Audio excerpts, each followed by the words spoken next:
Hello everyone, my name is Katy and you're watching my channel Superconsole, where today we are talking about Devilman Crybaby. That's not just because I want to, it's because I physically need to. I really need to get the whole anime off my chest because I've just been dying to talk about it for many reasons.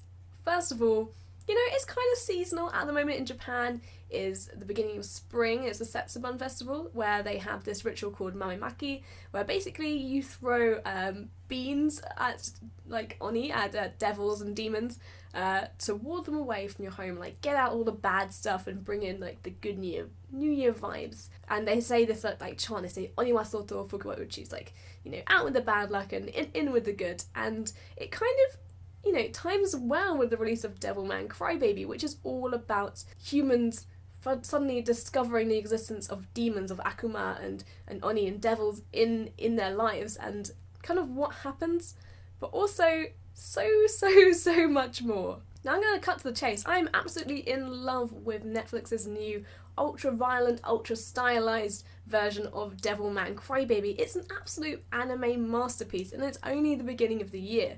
So I want to give you a kind of as spoiler-free as possible rundown on why exactly it's so awesome and why you should be watching it right now.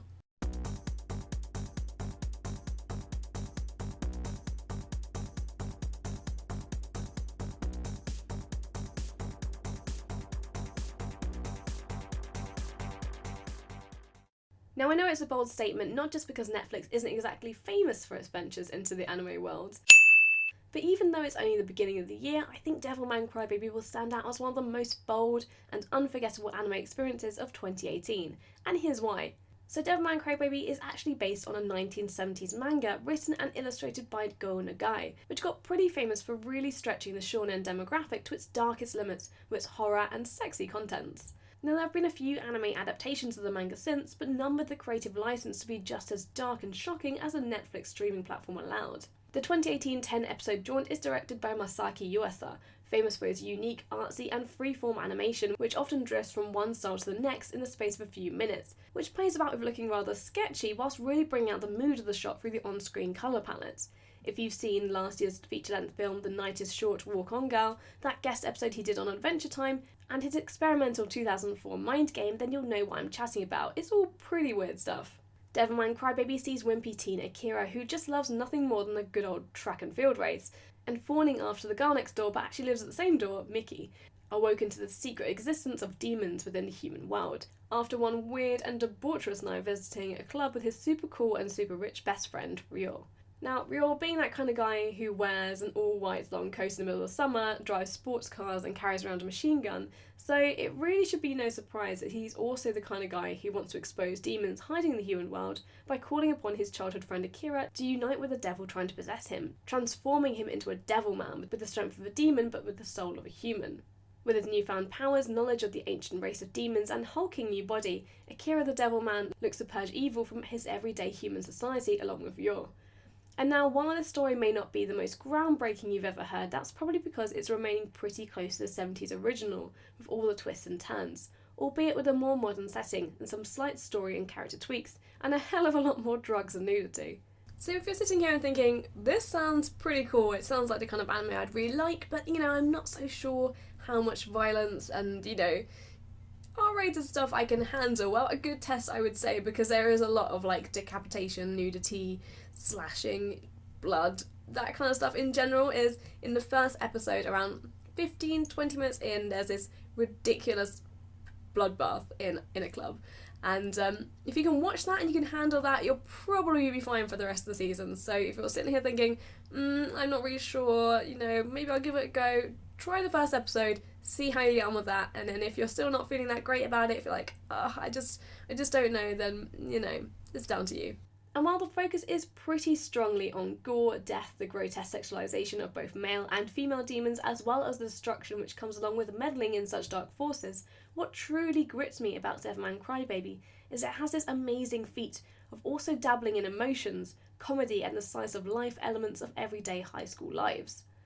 The anime has some genuinely heartwarming and light comedic moments, adapting its art style to suit. It also has the most amazing running animation I've ever seen, literally. Just look at this.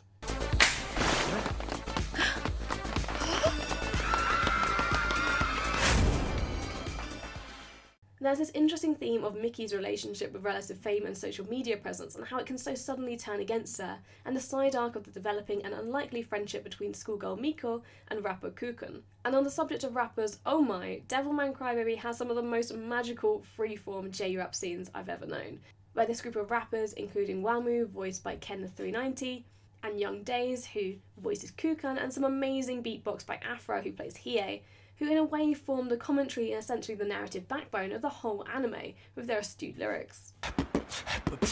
金もない学もない先行きすら真っ暗いこの街に生まれ落ちた時点で未来なんてない光はあるのかそりゃどこかにはあるかもでも未だ迷子迷路どの道を行けど曲がり角 The group of rappers were such an intriguing characters with interesting motivations that I wanted a whole sub-anime dedicated solely to them. And yes, you may have heard already, but Devilman Crybaby is absolutely heartbreaking towards the end, and as the final episode came to a close, all I could do was literally just sit there, staring at the blank screen for a while in utter disbelief. And here I am, nearly a month on, still in shock and wanting to gush all about it. The direction of the story itself is pretty fast-paced, sometimes too fast, and doesn't always explain itself, but I quite like a plot where it kind of leaves you asking questions and thinking about it long after you've binge-watched it. Devilman Crybaby also features an amazing OP with some super abstract foreshadowing of the whole story, which makes you go, ah, once the story is all over. The rest of the show is full of pretty punchy electro beats, which perfectly match the show's tone of that conflicted sense of justice between the two friends, Akira and Ryo. It's easy to criticise Yuasa and Devilman for its relentless use of not safe for work content for cheap shocker reactions, but for me that's exactly what makes its beautiful odd mismatch of characters, artsy and slightly wonky animation style, and melancholic subplots, which make it that much more endearing and compelling to watch. If you're looking for an absolutely unforgettable anime experience, give Devilman Crybaby a whirl. It's an absolute masterpiece. Thank you very much for watching. If you liked this video, make sure to hit that like button. If you're new here and looking for more anime and gaming content, then feel free to subscribe, and if not, I'll see you on the next one. Bye!